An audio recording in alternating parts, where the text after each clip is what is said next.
Bonjour à toutes et à tous, Jérôme Billet, je suis le délégué général de France Innovation.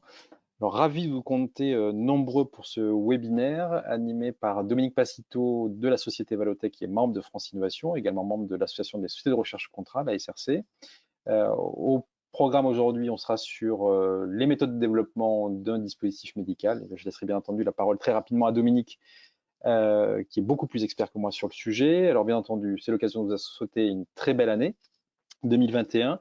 On a Dominique qui apparaît à la webcam. J'ai proposé quelques mots d'introduction sur France Innovation avant de laisser la parole au plus vite à Dominique. On est ensemble pour 1 h 30. Vous avez possibilité, dans le cadre du webinaire, de poser des questions. Ces questions pourront être posées uniquement à l'écrit, puisque nous sommes nombreux, donc les webcams sont déconnectés ainsi que les micros, mais vous avez bien entendu possibilité de poser des questions au cours de la session. On tâchera, après la présentation de Dominique, de traiter l'intégralité des questions. Si malheureusement, par manque de temps, on ne peut pas les traiter, je pense que vous pourrez bien entendu revenir vers Dominique le cas échéant. Alors, quelques mots sur France Innovation. C'est un réseau d'entreprises qui font bouger les lignes et inventent le monde de demain. Ça, c'est un peu notre baseline. C'est une association de type loi 1901, à but non lucratif, positionnement national, multifilière et multitechno.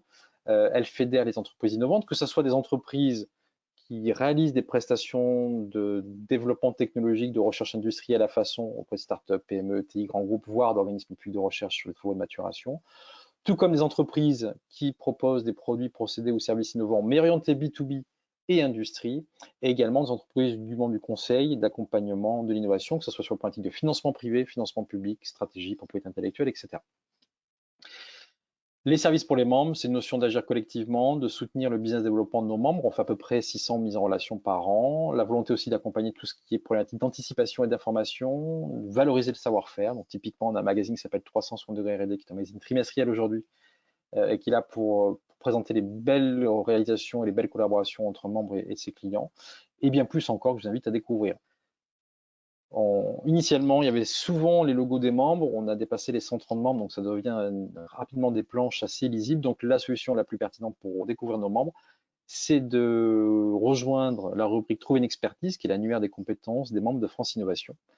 Donc j'invite à le faire, bien entendu. Pour nous rejoindre, il y a une rubrique adhérer. Donc vous êtes libre d'adhérer en cours d'année et on vous invite à le faire, bien entendu. Et s'il y a des questions, je suis votre point de contact. Donc vous avez mon numéro de portable et vous avez l'adresse mail générique. Quelques dates à retenir. Alors les inventions de salariés, c'était ce matin, mais si vous souhaitez accéder au replay, vous pouvez bien entendu nous en faire la demande. Mise sur le marché d'un dispositif électromédical et plus particulièrement méthode de développement d'un dispositif médical animé donc par Dominique de Valotech. C'est aujourd'hui, c'est maintenant, et très rapidement, je vais donner la main. 21 janvier, donc c'est demain, Jeune Entreprise Innovante, tout serait tout sur le statut de JEI, animé par B Conseil. Alors tous les membres que je cite, toutes les sociétés que je cite sont des membres de France Innovation. 26 janvier, gestion d'une flotte de drones avec la technologie blockchain. 27 janvier, comment réussir la transformation de vos usines par les facteurs humains. 28 janvier, qualification des équipements embarqués, essais multi-axiaux aggravés, Avenir Engineering. Le précédent était animé par Human Design Group. 2 février, l'analyse de surface, le bon outil Tescan Analytics. 3 février, Yocto Project, la solution pour vos devices embarqués basés sur Linux, animé par CIO Système Embarqué. 17 février, l'excellence opérationnelle au service des startups, PME et ETI, animé par Solexter. 23 février, on parlera d'intelligence artificielle. Pourquoi votre entreprise doit-elle s'intéresser à l'IA, animé par Devum Solutions. 9 mars, ça sera un peu plus lointain, mais ça peut aussi vous intéresser, entreprise innovante et levée de fonds, Daring Avocat et Coligny Partners. 9 mars toujours, mais l'après-midi. Innover dans les procédés d'extraction des substances naturelles animées par Extratis. Et enfin, pour terminer sur ce programme des 3 premiers mois, mais il est en cours de constitution sur les mois à venir, comment améliorer le quotidien digital des professionnels grâce à une approche centrée utilisateur animée par Use Design. Point d'éclairage, France Innovation Meeting sont des rendez-vous d'affaires dématérialisés pour des entreprises innovantes. 4 dates à revenir sur 2021. 24 juin, énergie et environnement. 1er juillet, automobile élargie à la mobilité, aux questions de mobilité. 16 septembre, aéronautique. Et 9 décembre, MedTech. Bien entendu, vous êtes les bienvenus. Et puis voilà nos coordonnées génériques. Merci à vous en tout cas d'être présents nombreux pour ce webinaire. Et de suite, je donne la main à Dominique pour son intervention que vous attendez avec impatience, je suppose. Merci à vous. Merci beaucoup, Jérôme, pour cette présentation et puis pour l'organisation de cet événement. je vais partager mon écran. Voilà, j'espère que tout le monde voit mon écran. Je vais également arrêter ma webcam pour éviter des problèmes liés au réseau. Donc bonjour à tous, mon nom est Dominique. Donc je suis le responsable des départements électroniques et affaires réglementaires au sein de la société Valotech. Et aujourd'hui, je voudrais vous présenter donc des méthodes de conception et de fabrication pour des appareils médicaux. Donc au sommaire, dans une première partie, j'introduirai donc Valotech, ce qu'on fait, notre expérience et la légitimité qu'on a à venir parler donc des appareils médicaux. Dans une deuxième partie, donc j'aborderai le marquage CE et le processus de certification.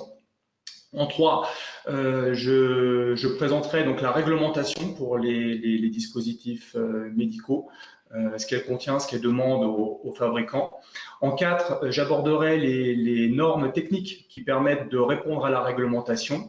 Et en 5e partie, donc je parlerai plus spécifiquement du phasage projet, la façon d'aborder un projet pour éviter de gaspiller trop d'argent et trop de temps de manière inutile avec les développements réglementaires.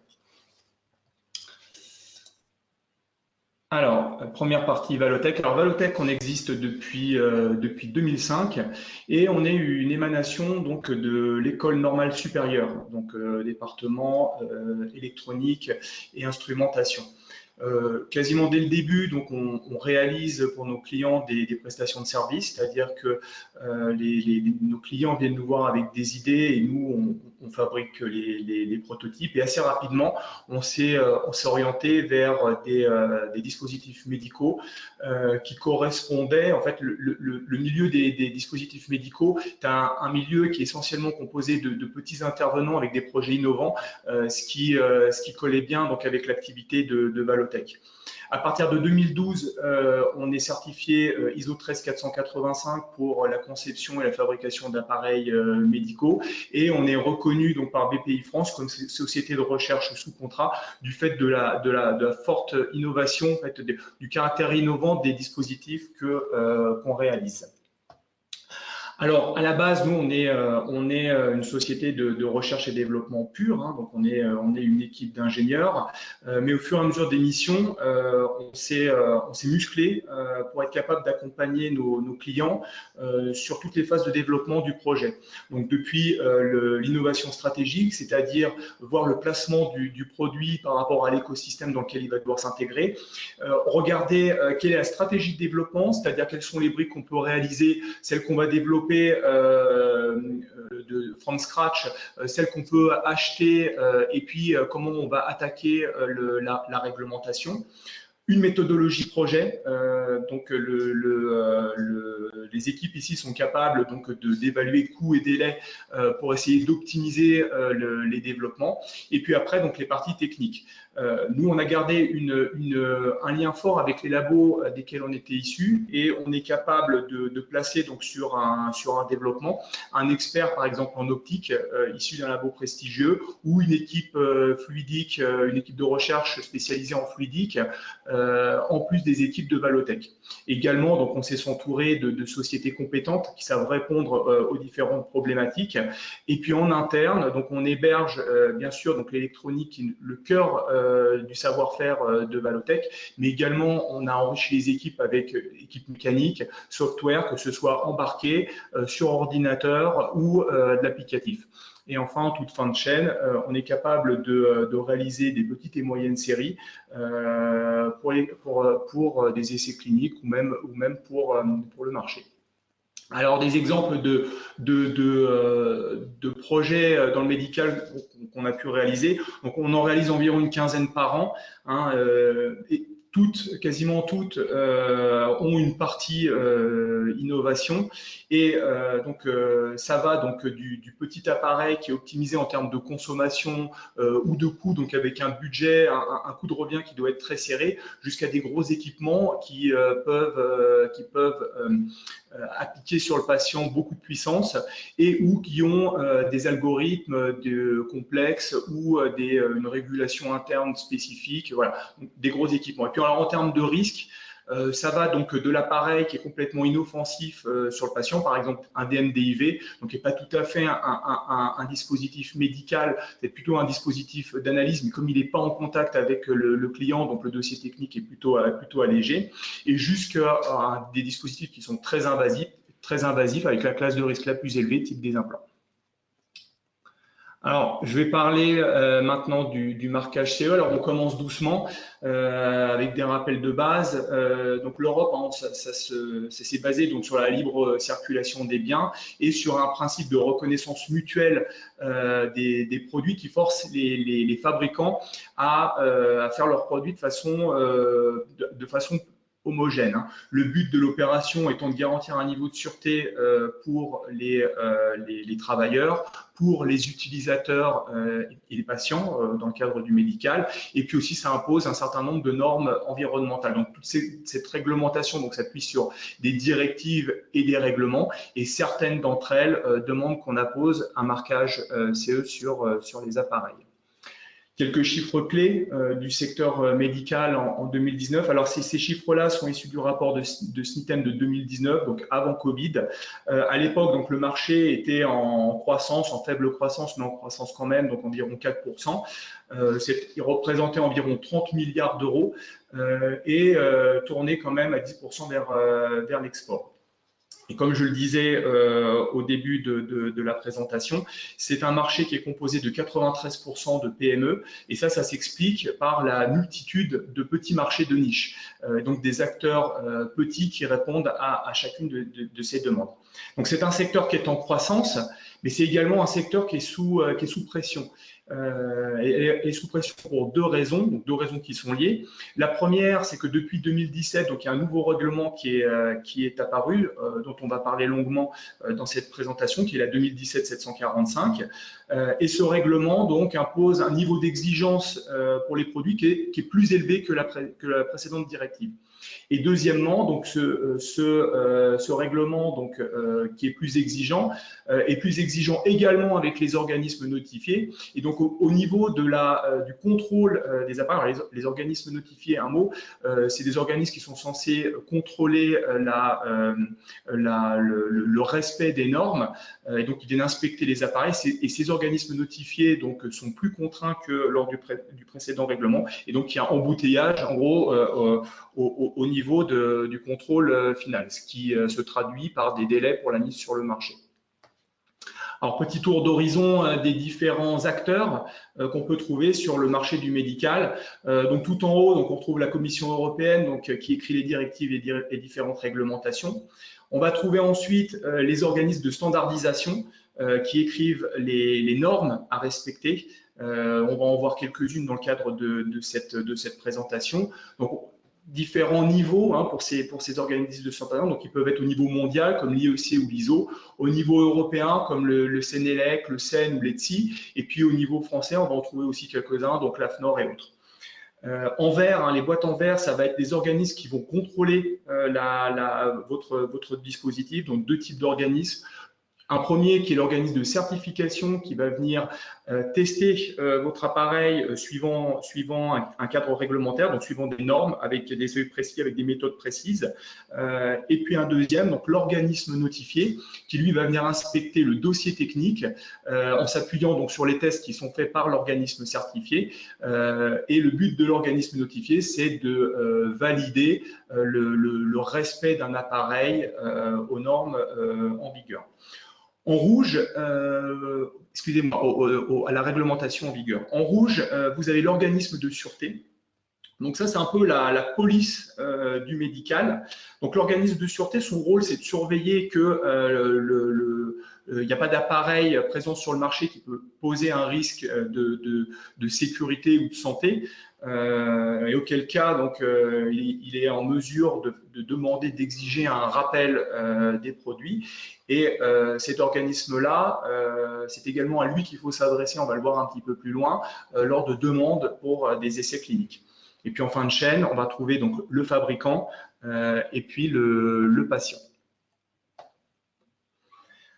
Alors, sur cette slide-là, je détaille le parcours, toutes les étapes et les actions qu'il faut faire pour mettre un appareil médical sur le marché. Alors, cette slide-là, elle commence sur la gauche par une ligne de départ et une bonne idée.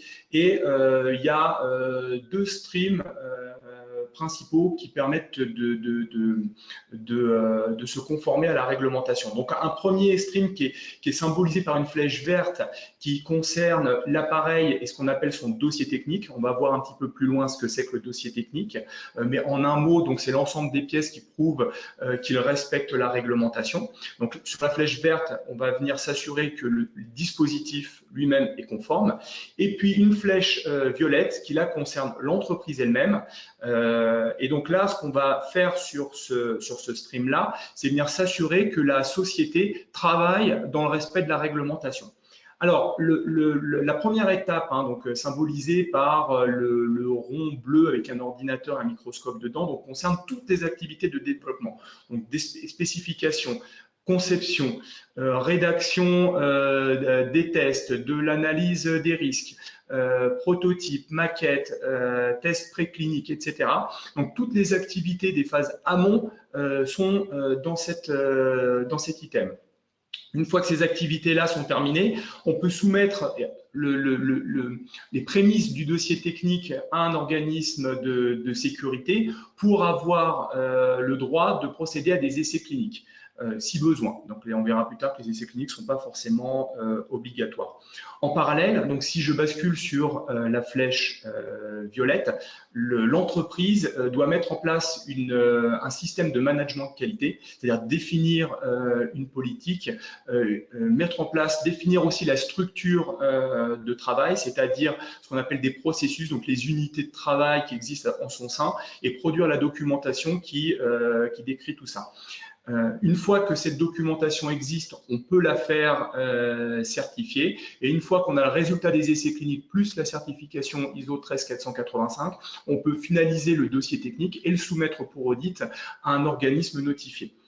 Si le dossier est conforme, le fabricant est autorisé à appliquer un marquage CE et procéder à un lancement à la commercialisation. Alors à cette étape-là, c'est pas tout à fait fini. Parce qu'une fois que le dispositif est mis sur le marché, il faut garder en tête que, en ce qui concerne le système de management de qualité, il y a des audits tous les ans et un renouvellement tous les 3 ans. Et puis pour en ce qui concerne le dispositif, le dossier technique doit être tenu à jour en cas de modification de l'appareil lui-même, ou si un problème a été constaté lors de l'usage et de la surveillance post-market, ou s'il y a un changement de réglementation. Concernant l'accès au marché des US, donc la réglementation n'est pas la même. Donc là-bas, c'est le code des règlements fédéraux qui s'applique, la partie 21 qui concerne les dispositifs médicaux. Mais en substance, cette réglementation est sensiblement la même. Et les normes qu'on applique en Europe sont également reconnues sur le marché nord-américain. Alors elles sont reconnues, mais avec quelques spécificités. Le système, les preuves qu'on va devoir apporter pour prouver de l'efficacité du système qualité vont être un peu différentes, un peu plus exigeantes même. Au niveau des tests précliniques, on va être un petit peu plus rigoureux. Et sur les tests de compatibilité électromagnétique ou radio, par exemple, voilà, les seuils ne sont pas tout à fait les mêmes. Mais globalement, les normes européennes sont reconnues. Alors, je passe à la réglementation. Donc la réglementation, hein, donc elle se traduit par des directives et des règlements, hein, et vous pouvez les trouver sur le portail de l'Europe. Donc là, j'ai mis un lien que vous pourrez utiliser pour accéder à la page en téléchargeant le PDF sur le site de France Innovation. Alors, il y a obligation que les dispositifs mis sur le marché soient conformes à la réglementation. Et un point, c'est que plusieurs réglementations peuvent se superposer. C'est-à-dire, par exemple, dans le cadre d'un dispositif médical, on doit également s'assurer qu'il n'y a pas de substances toxiques à l'intérieur, qu'on est conforme à la réglementation qui concerne les parties radio et qu'on a un respect le respect de la protection des données patients. Voilà, donc plusieurs règlements et directives peuvent se superposer. Dans le cadre de la directive, du règlement pour les dispositifs médicaux, donc il s'agit du 2017-745 qui remplace donc la 93-42. Donc les deux, on est encore dans une période où les deux se chevauchent, mais à partir de mai 2021, normalement, la 93-42 devrait être abandonnée. Alors, que dit cette directive, ce règlement 2017-745? Elle demande principalement deux choses. La première, c'est une sûreté de fonctionnement, c'est-à-dire qu'on limite les risques pour le patient et pour le praticien lors de l'utilisation de l'appareil. Et le deuxième, c'est que les revendications du fabricant sont atteintes, c'est-à-dire que l'appareil fait ce pourquoi il est conçu. Alors, je reviens sur quelques petites définitions. Un appareil médical, donc c'est un appareil qui soit actif ou passif, software seul ou software même embarqué dans l'appareil, qui est prévu par le fabricant à être utilisé seul ou en combinaison, c'est-à-dire qu'il peut être dans un système qui inclut d'autres appareils avec lui, utilisé sur l'humain, c'est-à-dire que dès qu'on n'est plus sur l'humain, on tombe plus sous la définition, dans un cadre médical. Et donc là, par cadre médical, on entend détection de maladie ou de blessure, suivi de blessure ou de maladie, etc.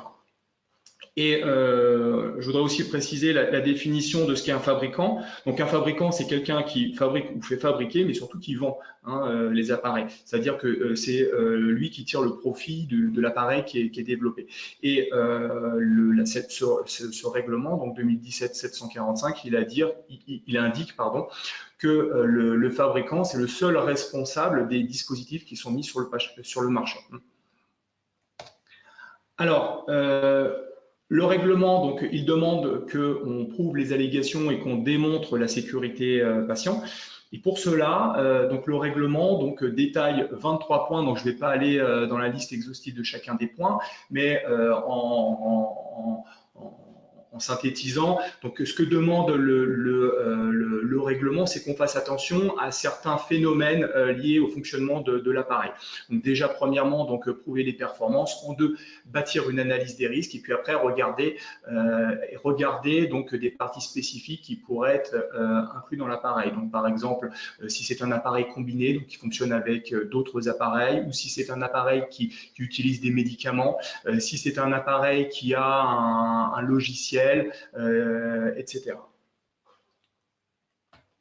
Alors, toutes ces preuves, on les consigne dans ce qu'on appelle un dossier technique, dont j'ai parlé brièvement plus tôt. Donc, ce dossier technique, il y en a une description qui est faite en annexe 2 du règlement. Et ce qu'on doit y trouver dans ce dossier technique, donc c'est une description générale, donc ce pourquoi il est prévu, si c'est un essai clinique ou si c'est une mise sur le marché, des informations sur le fabricant, donc qui il est, les contacts, l'endroit où il est fabriqué.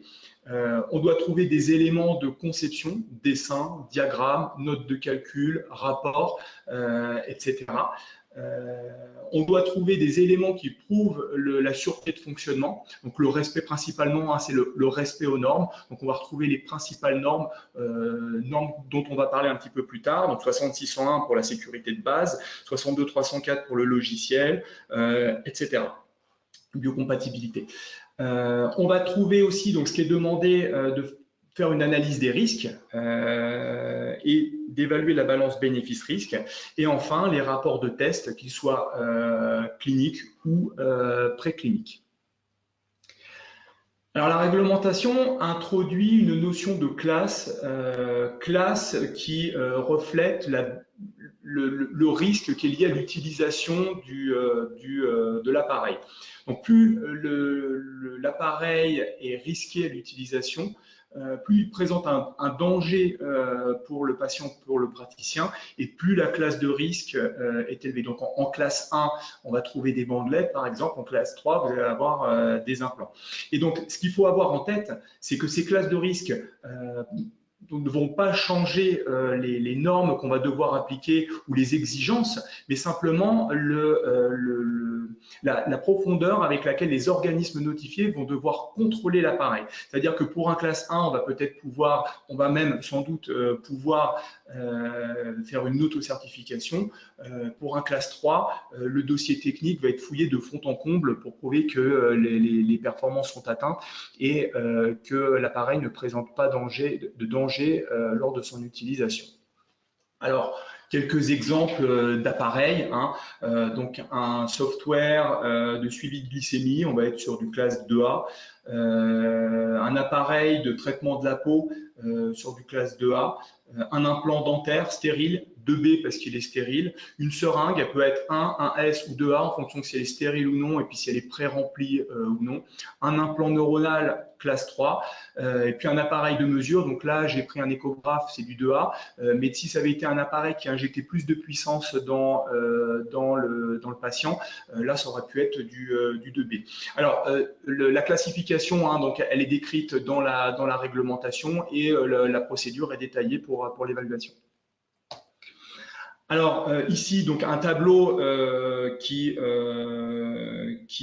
tente d'expliquer donc les pièces qu'il faut montrer pour l'inspection et les différentes procédures possibles. Donc je ne vais pas aller dans le détail des procédures de vérification de la conformité, mais je voudrais juste porter quelques points à votre esprit. Donc déjà, je l'ai déjà dit, donc plus la classe est élevée, plus l'inspection va être rigoureuse. Dans tous les cas, le dossier technique et le système de management de la qualité est obligatoire. Ce qui va changer, c'est que pour les classes 1, on va passer en auto-certification et puis après, plus la classe elle est élevée, plus on va aller loin dans l'audit. Et puis, dernier point aussi que je voudrais évoquer, en fonction, alors il y a différentes stratégies d'audit qui sont possibles. C'est-à-dire que la voie royale, entre guillemets, pour l'audit, c'est de mettre en place un système de qualité, de le faire auditer, puis en parallèle, donc faire le dossier technique, le faire valider, et puis après procéder à la production. Ça, c'est valable pour des grosses séries, c'est-à-dire des appareils peut-être peu coûteux, mais qui sont en grand nombre. Dans le cas où on a des appareils qui sont des gros équipements où la production est très faible, donc si je prends par exemple peut-être un caisson hyperbar, vous voyez, donc des gros équipements lourds et avec très peu, donc un exemplaire produit tous les ans, tous les 2 ans. Là, c'est peut-être plus judicieux d'aller faire un audit et de faire certifier le produit lui-même en sortie d'usine via l'annexe 10 et l'annexe 11 qui le permettent, plutôt que de mettre en place un système de qualité et de faire sa mise à jour tous les ans. Un mot sur les essais cliniques. Donc deux moyens de procéder aux essais cliniques pour prouver donc les allégations, soit se baser sur de la littérature, donc des appareils similaires, des articles qui sont parus dans des grandes revues ou autres, soit procéder à des essais cliniques. Concernant la littérature, gardez à l'esprit que toutes les littératures ne se valent pas, c'est-à-dire qu'un article qui a été paru dans un grand magazine n'est pas du tout équivalent à une information qu'on aurait eue sur un site internet random. Vous voyez, donc voilà, il faut aussi questionner donc la pertinence de l'article et le niveau de revue, de cet article. Et puis sur les essais cliniques, donc là effectivement, donc c'est la meilleure façon de prouver l'efficacité d'un dispositif, mais c'est une voie qui est très coûteuse et puis en plus qui doit être validée scientifiquement. Donc voilà, si on peut éviter, on évite. Alors, j'arrive maintenant donc aux aspects, donc aux normes techniques. Donc ici, je voudrais vous présenter quand même un certain nombre de normes. Donc c'est pas du tout exhaustif. Il y a beaucoup plus de normes. Simplement, c'est les normes qu'on voit revenir, mais vraiment très fréquemment, quasiment tout le temps sur tous les projets. En tout cas, en ce qui concerne les appareils médicaux qui ont des parties électriques. Alors, l'ordre dans lequel je les présente, vous allez voir un petit peu plus tard, c'est l'ordre dans lequel nous, à Valotech, on préconise de les aborder.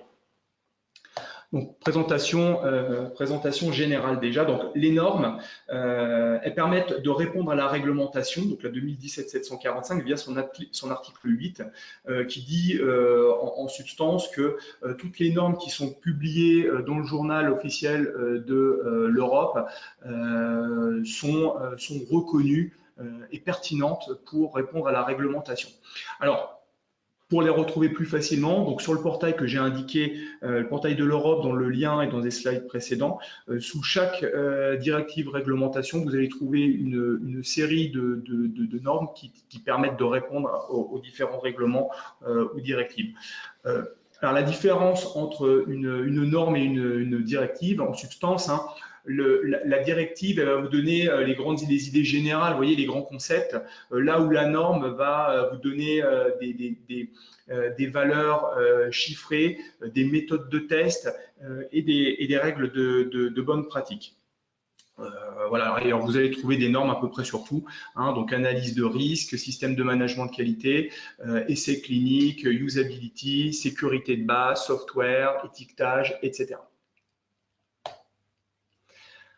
Alors, la façon d'aborder ces normes, elle est multiple, hein. Comme je disais, vous allez retrouver tout ça sur le portail de l'Europe.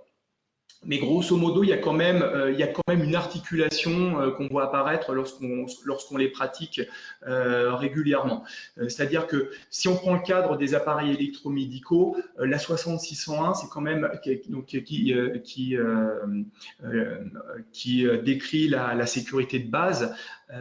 Cette norme-là, cette suite de normes-là, elle appelle les autres normes pour y répondre. Donc, il y a quand même une articulation et un ordre pour les traiter. Donc, sur cette 60601, donc, qui est une suite de normes, donc il y a une petite centaine de normes, hein, à l'intérieur. Et donc, vous avez une norme chapeau qui décrit les principes de base, les seuils de base, ce qui est commun à tous les dispositifs.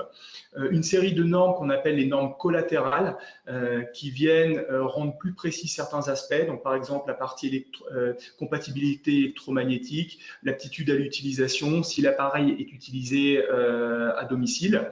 Et enfin, vous allez trouver les normes particulières qui, là, viennent tenir compte de certaines spécificités de vos appareils.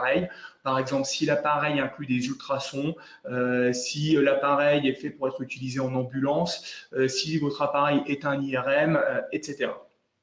Alors, cette norme-là, la série de normes 6601, donc elle n'est pas toute seule, donc elle est complétée par d'autres normes qui sont appelées soit directement par le règlement, soit qui sont appelées également par la 6601. Si je prends le cas de l'analyse de risque, donc la 14971, elle est appelée à peu près par toutes les normes et elle est référencée dans la 2017-745. Et puis, vous avez certaines normes de la 6601, donc je prends par exemple la 6601-1-2 pour la compatibilité électromagnétique ou la -1-6 pour la usability, qui sont à peu près des coquilles vides et qui appellent intégralement d'autres normes, donc la 62-366 pour l'aptitude à l'utilisation et la famille 61000 et autres, hein, donc c'est plus étendu que ça, pour la compatibilité électromagnétique. Et puis après, vous allez trouver les normes pour le logiciel, pour les batteries, pour la biocompatibilité, etc. Alors, comment on aborde tout ça? Donc, quand nos clients arrivent, la première chose qu'on fait, c'est qu'on redéfinit vraiment, on précise l'allégation pour réduire le périmètre de l'appareil au maximum, et on fait une première ébauche de spécification. Sur cette base-là, on essaie de définir le référentiel de normes qui va être appliqué compte tenu des parties qu'il va y avoir dans l'appareil, et puis on itère sur les premières normes. Donc, la première à étudier, donc l'aptitude à l'utilisation, suivie de l'analyse de risque et la sécurité de base, 6601. Ces trois-là sont faites quasiment en même temps au début, mais plutôt dans cet ordre-là, pour définir les interfaces, les risques, et puis après aller plus profondément dans certaines parties si on a besoin de mettre en place des moyens de contrôle au niveau matériel. Donc, une fois qu'on a fait l'étude, au moins une première passe sur ces normes-là, on met à jour les spécifications de l'appareil.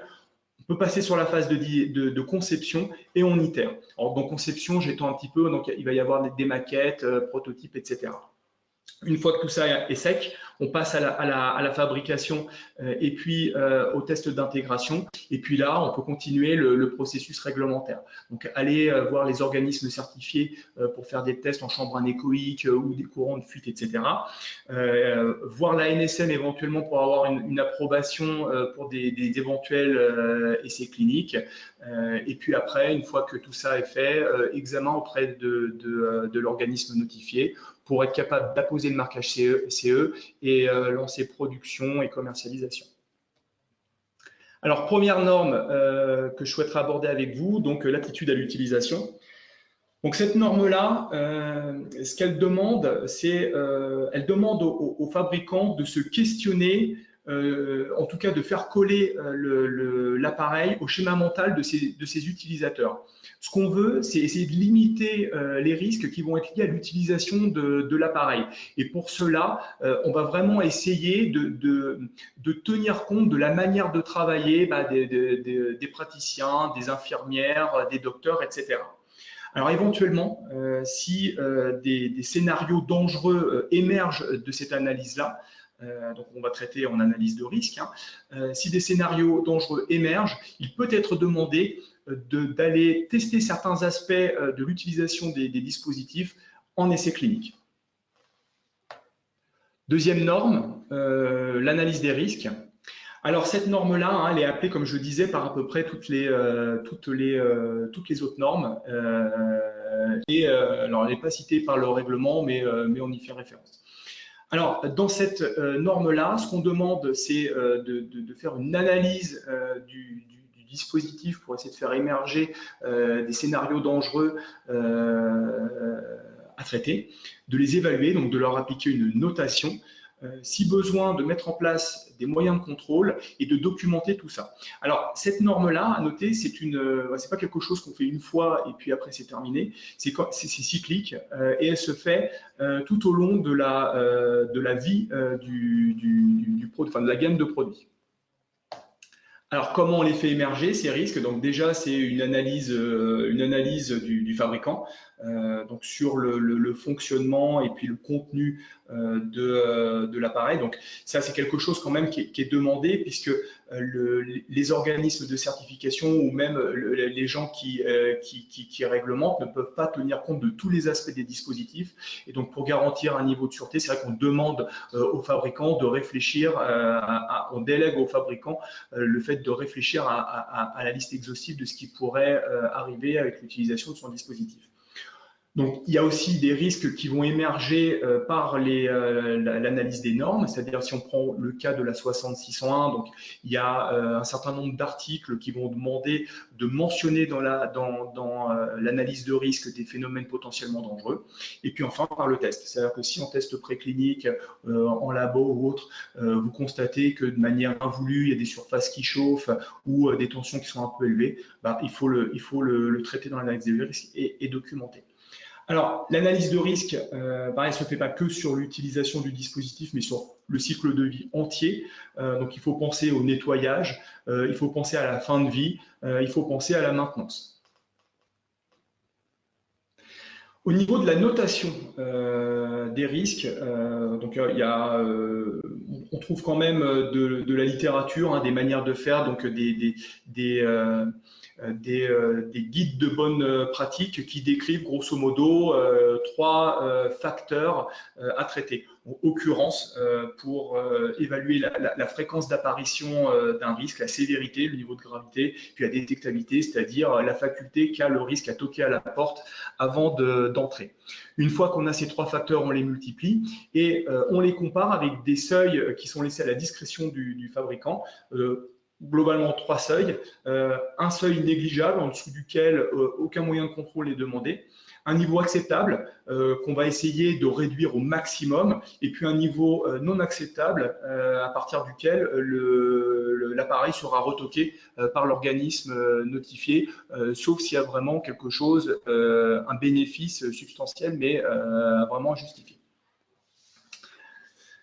Alors, comment ça se présente, l'analyse des risques? Donc, à Valotech, hein, ce qu'on fait donc, avec nos clients, c'est des tableaux de ce type-là, dans lesquels on va venir renseigner la phase hein, du cycle de vie de l'appareil, donc stockage, transport, utilisation, le mode de défaillance, donc stockage dans des mauvaises conditions, en utilisation, il y a un mauvais alignement de quelque chose ou autre, l'effet que ça produit sur le patient. Est-ce que c'est une brûlure? Est-ce que ça casse l'appareil? Est-ce que ça fait rien? Est-ce que c'est pas grave? Les causes de ce dysfonctionnement, trop d'humidité, trop de température, mauvaise utilisation de l'appareil. Et puis après, on peut venir renseigner, si besoin, une action préventive. Donc, mise en place d'une circuiterie de contrôle, mise en place d'une coque qui permet de renforcer, prévenir contre de la casse, amélioration de la lisibilité de l'interface utilisateur pour éviter des mauvaises utilisations, ou une note dans le user guide. Mais alors ça, c'est voilà, de moins en moins un nid, vaut mieux éviter de le faire. Une fois qu'on a fait nos actions préventives, on va procéder à une notation des différents risques et, si besoin, mettre en place des actions correctives. À l'issue de ces actions correctives, on fait une seconde notation et on va venir renseigner si les moyens de contrôle nécessitent d'être traités dans une nouvelle ligne de l'analyse de risque. Troisième norme, 60601.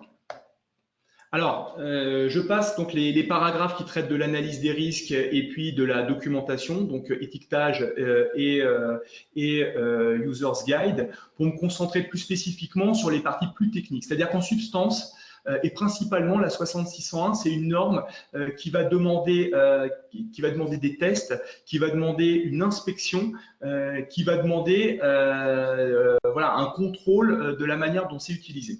Et donc cette norme-là, elle donne des indications sur différentes parties qui peuvent être présentes dans l'appareil ou non, donc parties électriques, mécaniques, s'il y a des parties lumineuses. Alors par lumineuse, hein, on entend infrarouge, ultraviolet ou autre, des parties qui chauffent à dessein ou non, etc. Donc là, je vais essayer d'aller sur chacun de ces points en essayant de donner donc des astuces ou en tout cas des réflexes qu'il faut avoir pour faciliter l'inspection et le test de la 60601. Alors sur la partie électrique, il y a plus que 4 points qui sont demandés, mais principalement, il y a vraiment 4 points qu'il faut avoir en tête. La première, c'est l'isolation du patient par rapport à des tensions qui sont potentiellement dangereuses. Donc là, ce qu'on demande ici, c'est que le patient, quand il touche la coque de l'appareil, il ne soit pas électrocuté. Donc pour ça, on va venir faire l'analyse à l'intérieur de l'appareil de quelles sont les tensions dangereuses, globalement celles qui sont supérieures à 60 volts, et on va demander à mettre une isolation entre ces parties-là. Deuxième item, protection à la terre. Donc, dans le cas où le châssis de l'appareil protège contre par une mise à la terre, dans le cas d'appareils qui ont une coque métallique, on va demander à ce que le raccordement à la terre soit fait avec une impédance qui est inférieure à une certaine valeur, donc 0,1 ohm. On va venir également regarder les courants de fuite qui transitent à travers le patient, donc soit depuis le secteur, soit depuis les parties isolées. Et enfin, on va venir regarder la connexion au réseau. En particulier, là, on veut s'assurer que l'appareil ne va pas polluer l'alimentation d'autres appareils qui pourraient partager la même multiprise. Alors, là, ici, quand même, sur ces points-là hein, de la 6600, sur la partie électrique, quand même, il y a des réflexes hein, à avoir. Premier réflexe, utiliser au maximum des composants qui sont certifiés. en particulier l'alimentation. C'est-à-dire que nous, on voit arriver des appareils, la première chose qu'on fait sur les appareils qui se font retoquer, c'est on change les alimentations pour prendre des alimentations qui sont médicales. N'essayez pas de les développer vous-même, c'est des projets en soi, c'est quasiment voué à l'échec. Pareil pour les batteries, donc si l'appareil inclut des batteries, là, mieux vaut quelque chose qui soit déjà certifié. Alors la norme, c'est la 62133. Prenez des batteries qui sont conformes. C'est plus cher, mais ça sécurise le projet. Deuxième réflexe, essayez de travailler toujours avec le niveau de puissance et de tension de puissance, qui est le plus bas possible. Clairement, il y a une limite, 60 volts DC, donc 42 volts efficaces, au-delà duquel les tests et les vérifications vont s'intensifier. Essayez de rester dans la mesure du possible sous cette valeur-là. Et enfin, donc, gardez en tête que les problèmes électriques ne sont pas résolus seulement par des considérations électriques. On peut justifier d'un niveau d'isolation par le boîtier mécanique, par exemple, la mise en place d'une coque qui est faite en plastique avec une certaine rigidité électrique et une certaine épaisseur. Alors, autre aspect qui vont être testés, donc les parties mécaniques. Donc là, j'entends donc parties en mouvement, donc toutes les parties qui bougent entre elles, stabilité de l'appareil, vibration, énergie acoustique et les parties sous pression, etc. Donc la liste n'est pas exhaustive. Dans cette partie-là, moi, ce qu'on corrige en premier, on enlève ce qui n'est pas nécessaire. Typiquement, s'il y a des parties motorisées qui sont gadgets, on les fait enlever. Si l'appareil est sur roulette et que ce n'est pas nécessaire, on le fait enlever aussi. C'est-à-dire que soit c'est un argument qui va dans le sens de la revendication, soit il y a une utilisation et il y a voilà, une contrainte d'utilisation forte, c'est justifié, on le laisse. Mais voilà, il faut pas que ces parties-là soient gadgets parce que ce qu'il faut garder en tête, c'est que sur les parties mécaniques, l'appareil va être testé dans la pire configuration. C'est-à-dire qu'on va prendre la notice utilisateur, on va regarder quel est le pire scénario et on va le tester dans ces conditions-là. De même, hein, s'il y a des tiroirs ou portes qui peuvent s'ouvrir, on le fera tiroir à l'extérieur et porte ouverte. Donc là, pareil, essayez de mettre au maximum des clés pour essayer de limiter l'accès à l'appareil. Donc les tests, si on a besoin d'un outil pour aller tester l'appareil, voilà, du coup, la porte restera fermée. Donc essayez de mettre des verrous ou des vis ou des choses comme ça pour limiter l'accès et éviter de rendre les tests plus difficiles. Autre partie donc, qui concerne les températures de surface.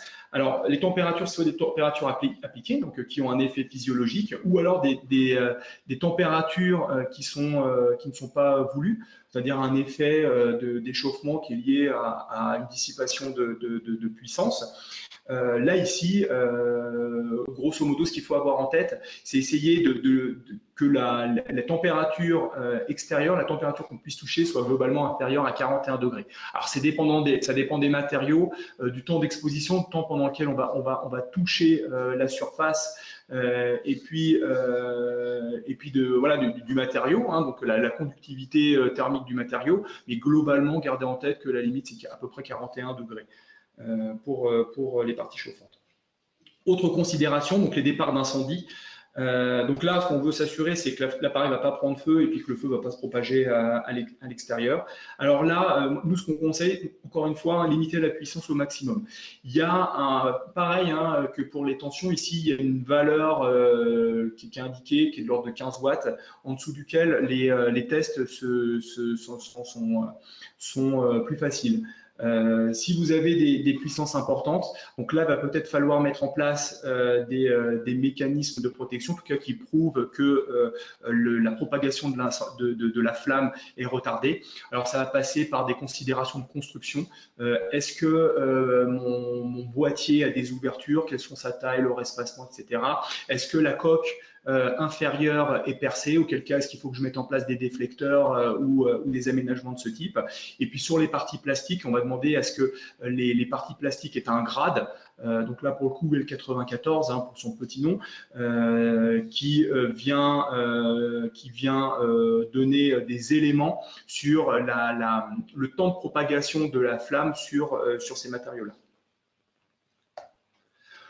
Autres parties qui vont être étudiées, la précision des commandes, c'est-à-dire que si l'effet physiologique se fait à 3 watts et que l'appareil a une précision de 1 watt, on va se poser la question de que se passe-t-il quand on envoie 4 watts. Si du coup ça devient dangereux, là il va falloir le traiter. Pareil, hein, on va regarder également donc la précision des affichages. Si on envoie 3 watts, qu'en fait c'est 4 mais que ça dit 3, est-ce que c'est grave ou pas? Autre notion que je voudrais aborder, donc qui est demandée à être traitée dans le cadre de la 6601 et dans l'analyse des risques, c'est l'analyse des 4 premiers défauts. Alors ici, ce qu'on va demander, ce qu'on va demander, c'est la norme qu'il demande. Ce que demande la norme, c'est qu'on se pose la question de ce qui se passe quand certaines parties tombent en défaut. Ce qu'on ne veut pas, c'est que des parties qui tombent en défaut deviennent des dangers. Donc je prends 2 exemples. Premièrement, donc un moteur. On vient bloquer le rotor, le moteur se met à chauffer. Est-ce qu'il y a un risque d'exposer un patient, un utilisateur à une température élevée? Est-ce qu'il y a un risque de mettre le feu à l'appareil? Donc là, il va falloir traiter. Deuxième exemple, par exemple, si on a voilà, une surface qui présente un certain niveau de chaleur et que pour protéger le patient, on met un thermostat, que se passe-t-il si le thermostat tombe en panne? Est-ce que du coup ça expose le patient à des brûlures? Est-ce que c'est dangereux, etc. Donc on demande de traiter. Donc vraiment, 4 premiers défauts, c'est qu'est-ce qui se passe quand des parties qu'on appelle critiques tombent en panne? Alors, la partie suivante traite des logiciels liés au software, mais ça, je vais l'aborder un peu plus loin dans le cadre de la 62.304. Autre partie, donc la construction des appareils.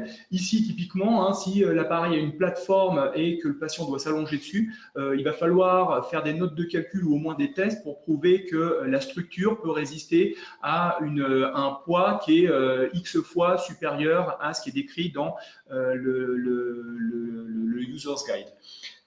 Autre point, donc on va venir préciser, donc on va devenir contraindre les batteries s'il y en a, etc.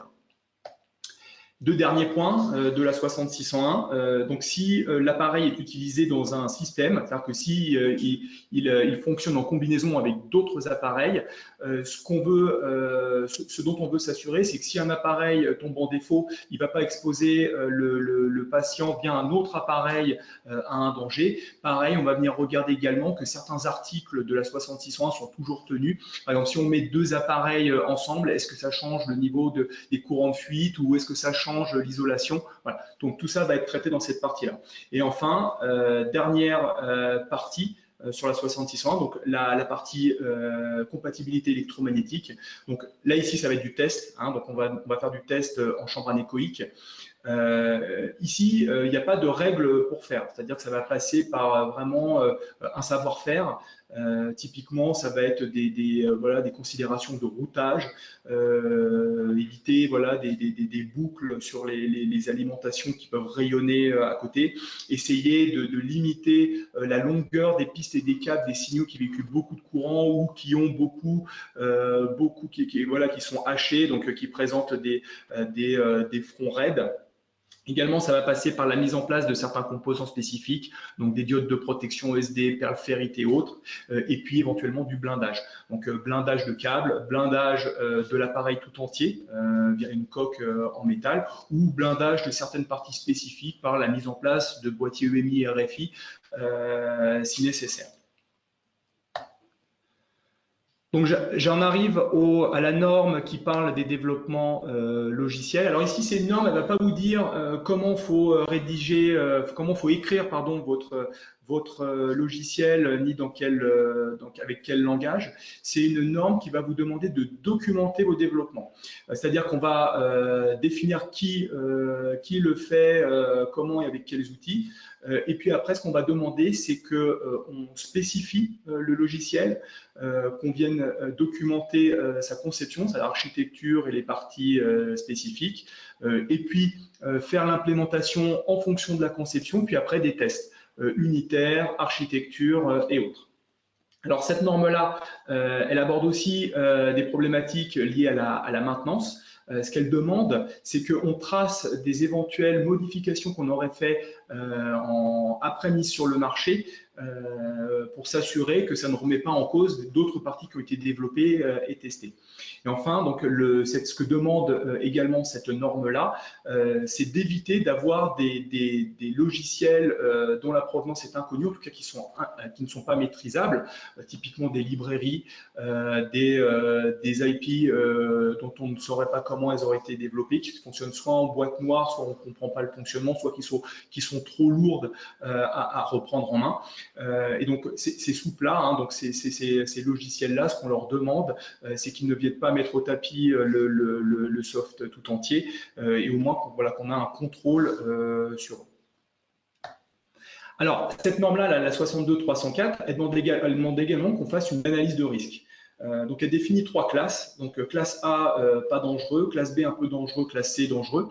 Et en fonction de cette classe, on va aller plus ou moins loin dans l'application de ces chapitres. Donc, quand on est en classe A, on va juste rester à un niveau assez superficiel, c'est-à-dire qu'on va définir les spécifications user, donc vu vraiment de l'extérieur et venir tester en conséquence. Quand on est en classe B, on va descendre au niveau architecture et venir documenter les tests en vis-à-vis plus la partie user.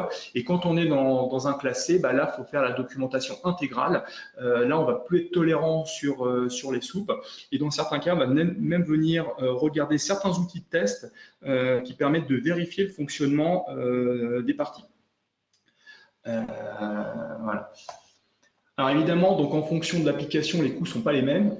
C'est-à-dire que, alors, ce que je vous donne comme chiffres, c'est quelque chose qui sont vraiment des chiffres bruts, qui dépendent énormément donc du logiciel lui-même et puis de l'expérience des équipes qui vont développer le logiciel.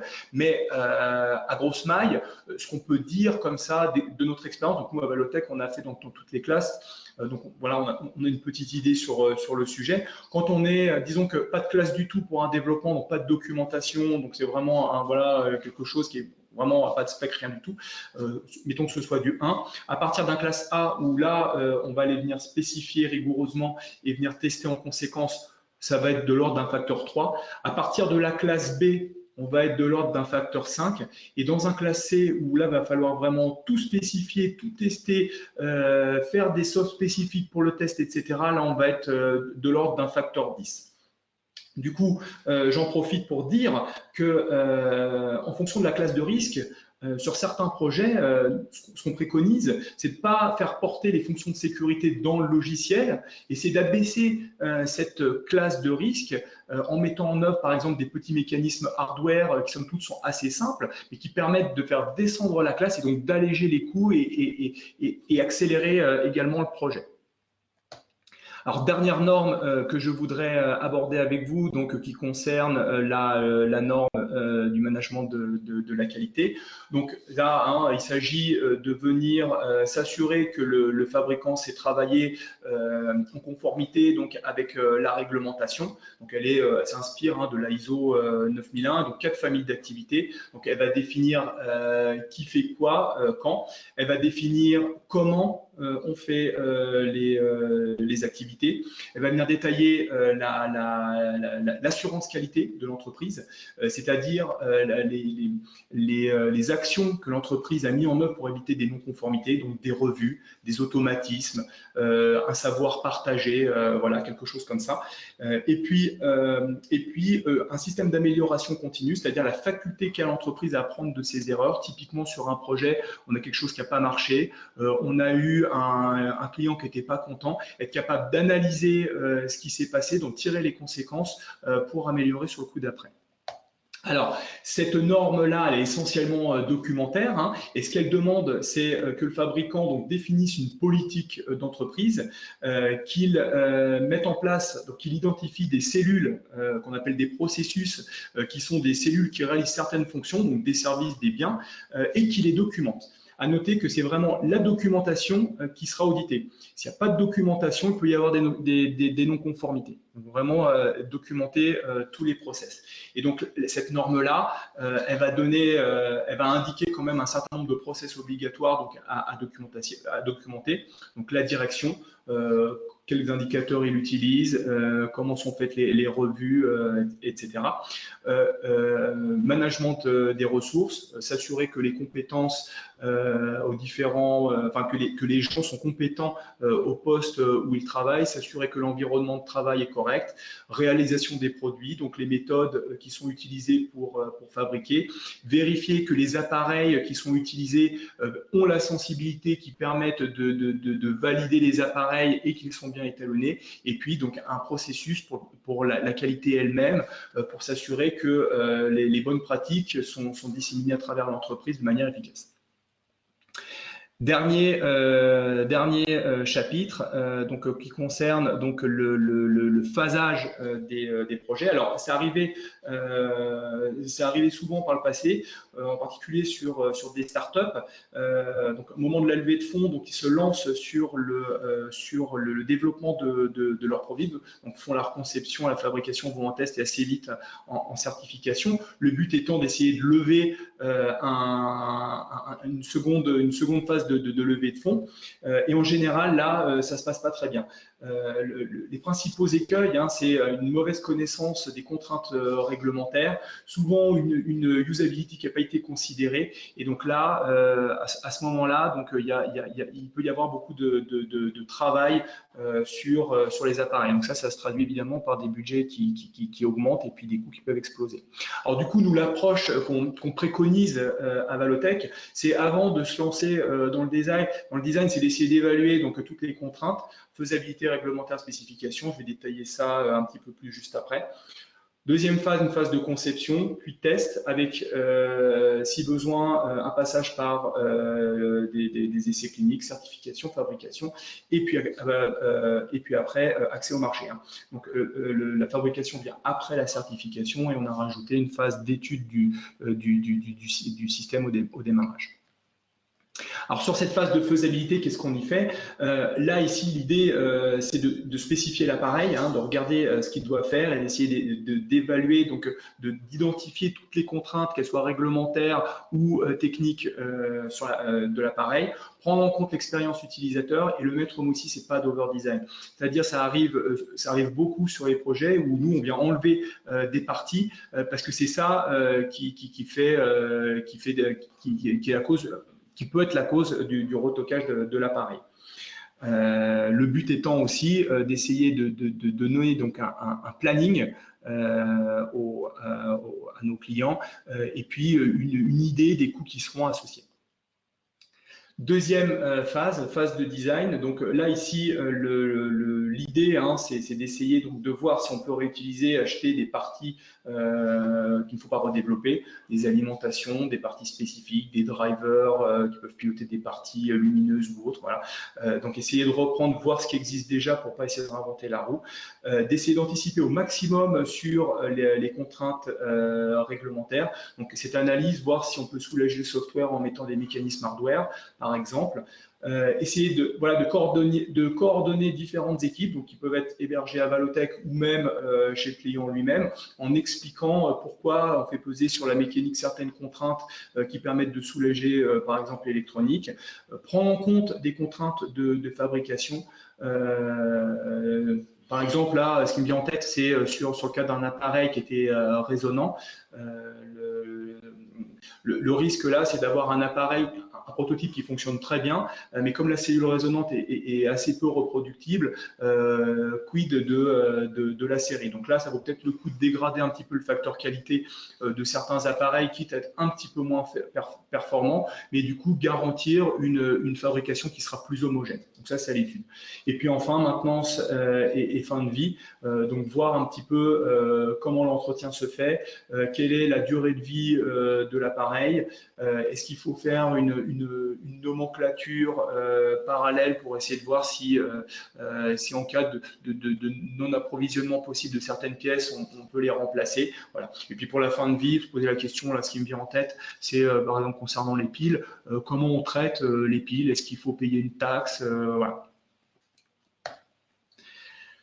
Sur la partie test, donc principalement 3 tests, j'en ai déjà un petit peu parlé, donc partie préclinique, donc des tests sur fantômes, sur animaux, mais également donc en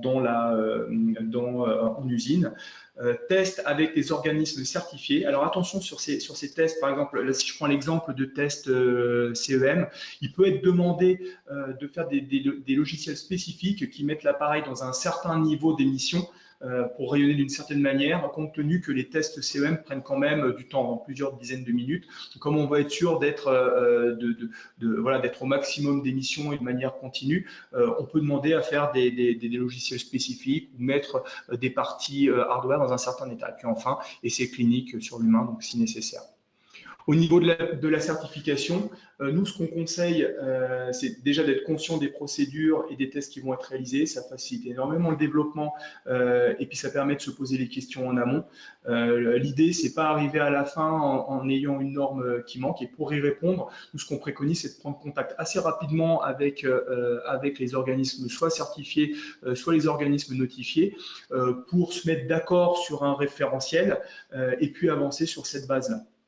Sur les déviations internationales, hein, donc si votre appareil, vous le développez en France, mais que vous voulez l'utiliser dans un autre pays, considérez bien les déviations de chaque pays, c'est-à-dire, par exemple, d'écrire le manuel utilisateur dans la bonne langue ou de mettre les prises électriques pour le raccordement au réseau avec la bonne fiche ou d'avoir le bon niveau de réseau sur l'alimentation. Et enfin, donc gardez aussi en tête que pour les organismes notifiés, vous n'êtes pas obligé d'utiliser l'organisme français ou le pays de destination. Vous pouvez en prendre un partout en France, mais par contre, le conseil n'est peut-être pas forcément le même et le prix n'est pas forcément le même non plus. Enfin, au niveau des tests, enfin, pardon, de la fabrication, donc là, ici, le système de management de qualité est requis. Les équipes doivent être entraînées et comme je disais au début, gardez en tête que le fabricant, c'est lui le responsable devant au niveau pénal hein, de son appareil. Et donc là, si vous sous-traitez la fabrication, voilà, essayez de vous protéger sur les conditions de libération de vos appareils. Et une fois toutes ces étapes franchies, que les audits sont réussis, que vous avez les documents, la commercialisation de vos appareils est à portée de main. Je vous remercie pour votre attention et puis je suis à votre disposition pour d'éventuelles questions que vous pourriez avoir. Merci beaucoup. Merci Dominique. Alors, on a des premières questions, mais bien entendu, il est encore temps de poser des questions. Vous pouvez le faire sur le module questions qui est disponible sur votre écran. Alors, première question, est-il obligatoire de réaliser un essai clinique pour obtenir le marquage CE? Alors,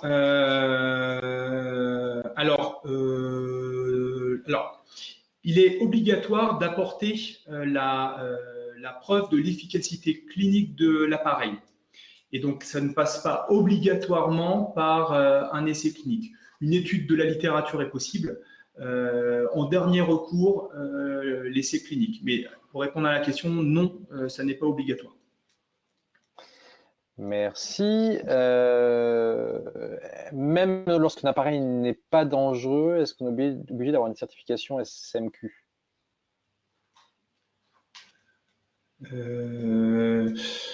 Alors, donc pour les appareils de classe 1,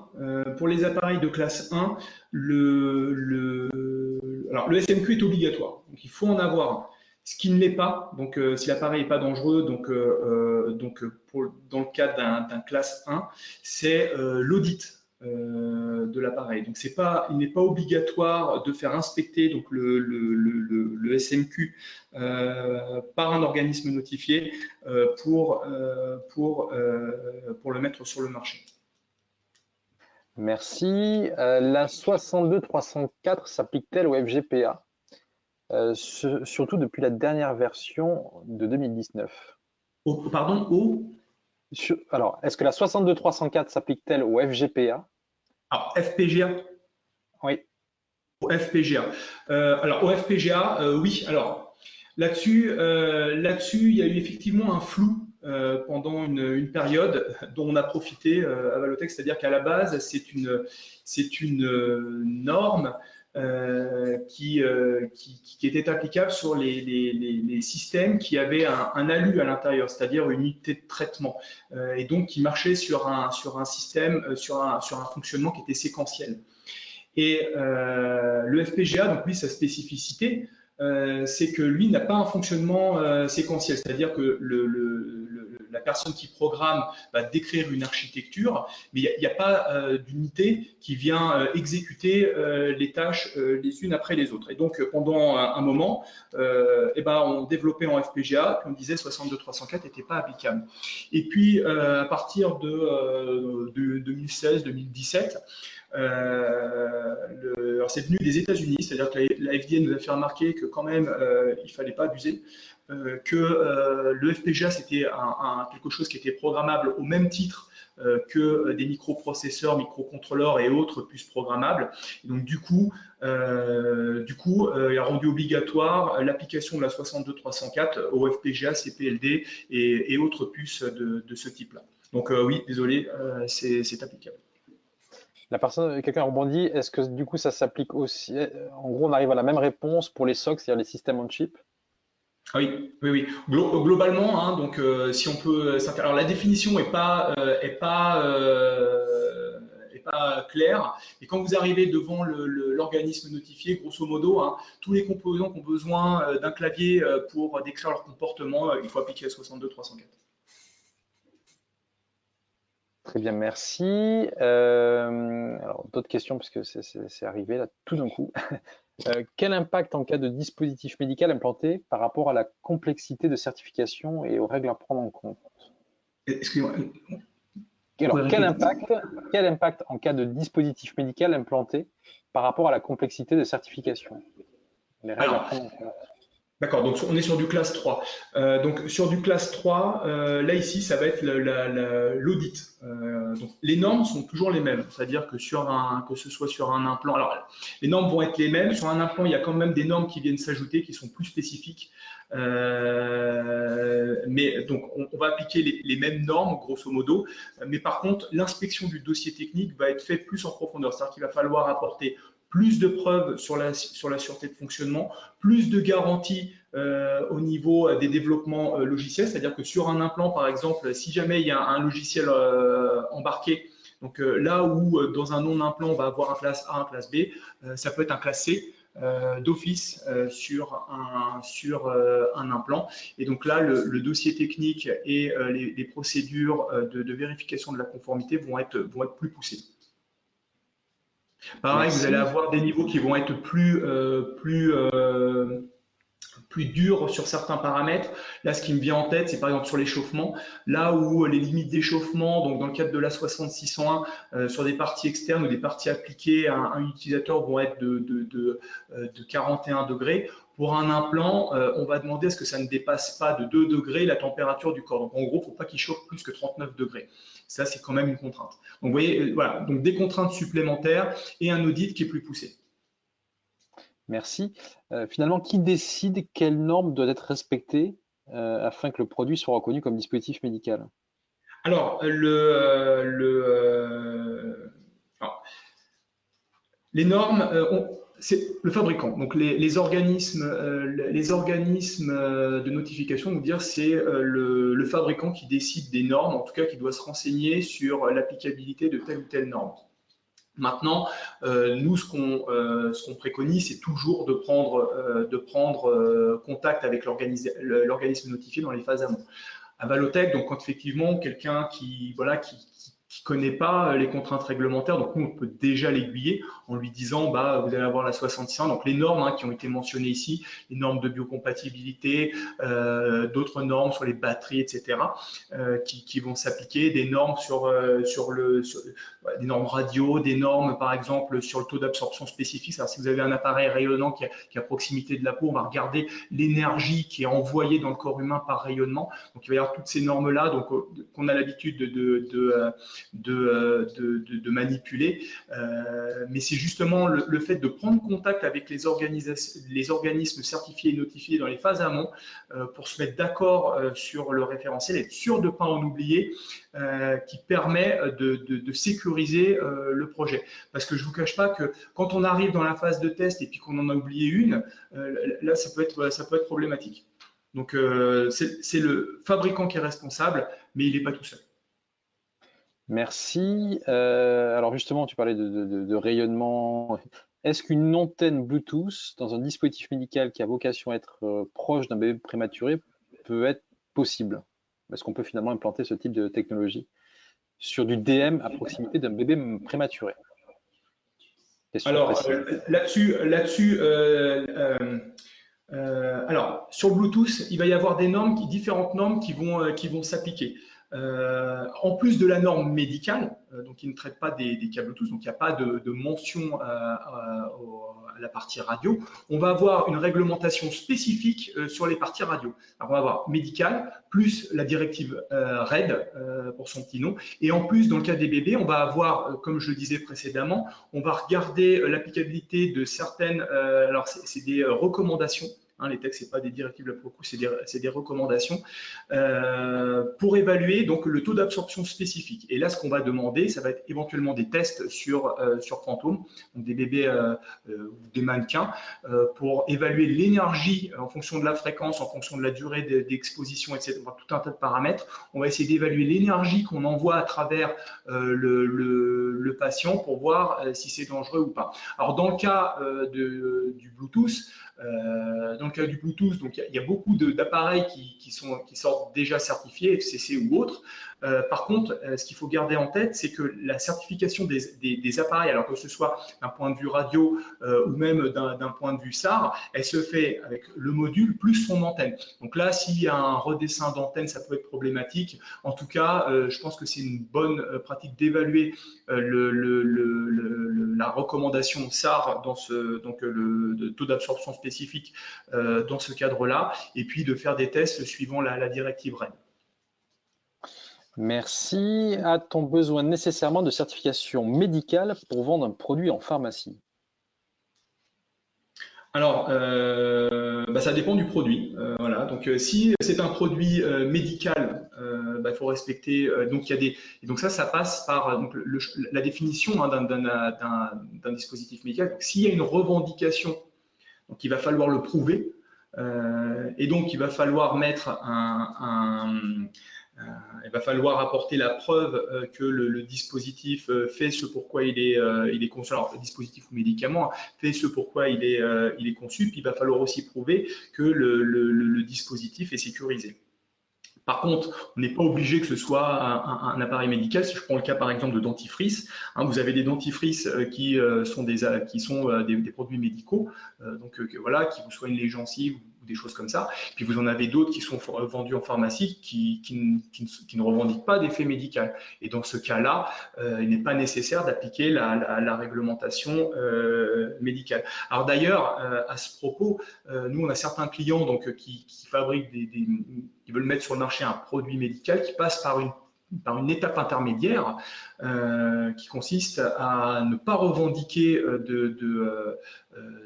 d'effet médical, de faire une mise sur le marché, d'étudier, de récolter de la data pendant la phase de commercialisation hors du scope d'un dispositif médical, et puis dans un second temps, de faire le marquage CE. Donc on passe au lieu de passer sous la réglementation médicale, on va appliquer la directive basse tension. Et puis dans un second temps, quand l'appareil a suffisamment de données qu'il a fait les preuves de son efficacité, là on passe dans un appareil médical. Alors attention quand même, les appareils dont il est question, faut éviter aussi que ce soit des appareils dangereux. On faut regarder dans quel cadre c'est fait. Mais ça se fait, on a des clients qui le font.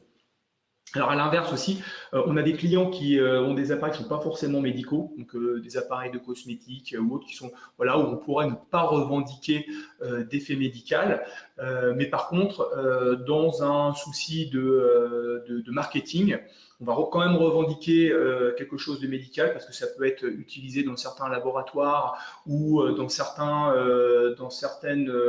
offices.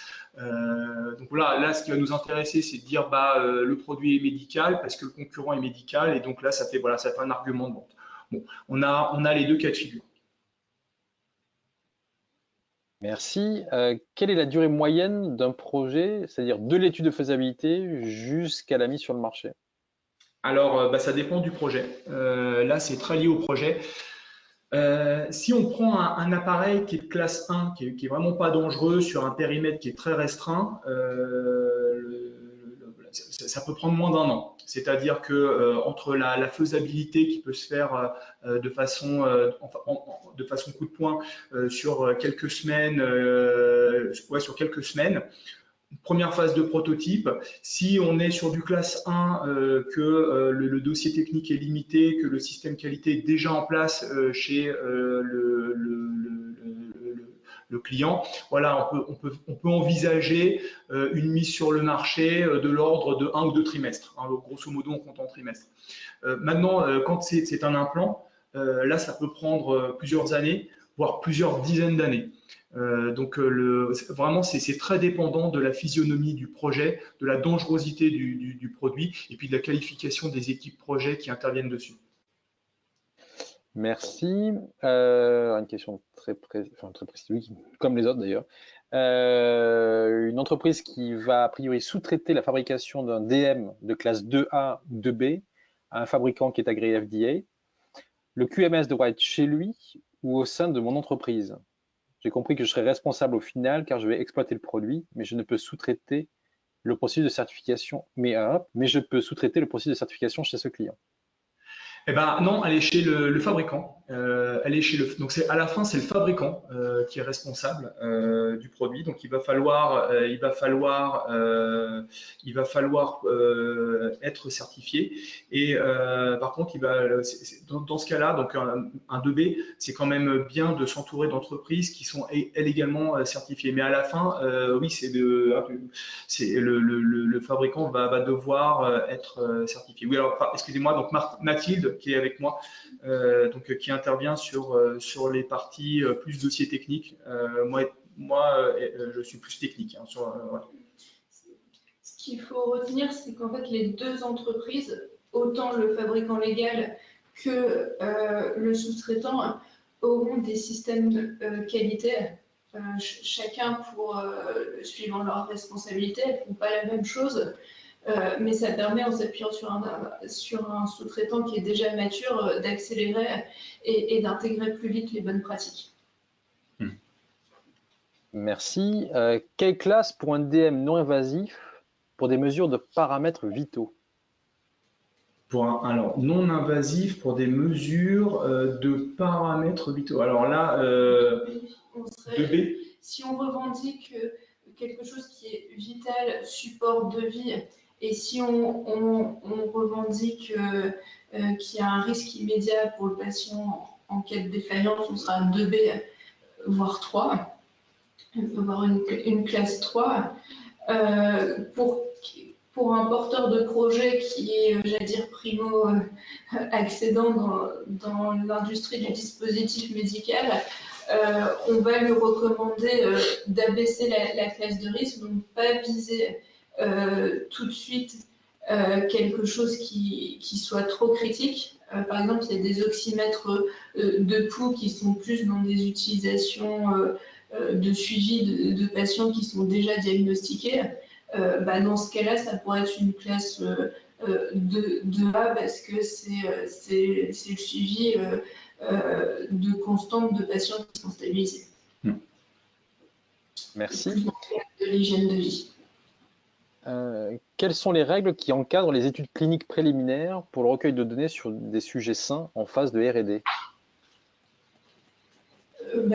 L'ISO 1455. L'ISO 1455, donc il y a une révision en 2020 qui est très bien. La nouvelle révision, elle explique très clairement ce qu'on va appeler un first inpatient, où il peut y avoir des investigations cliniques qui sont sur 2 heures, sur une demi-journée, mais il faudra quand même respecter les bonnes pratiques cliniques. C'est-à-dire consentement, CPP, comité d'éthique, protocole, investigateur, etc. Très bien. Mon logiciel est auto-certifié classe 1 sous la directive. Comment la mettre à niveau, sachant qu'il y a eu une nouvelle réglementation? Classe A, c'est ça? Pardon, classe 1 sous la directive, et donc comment la mettre à niveau? Eh ben là, ça passe. Alors, il faut savoir que le passage entre la directive donc 93-42 et la 2017-745 a durci les critères, en particulier pour les logiciels. Donc, si c'est logiciel seul, il faut revoir la grille et la classification peut changer. Donc là, en fonction des spécificités du logiciel, déjà, il faut regarder la classe. Et puis, une fois qu'on a la classe du logiciel, là, il faut appliquer la 62-304.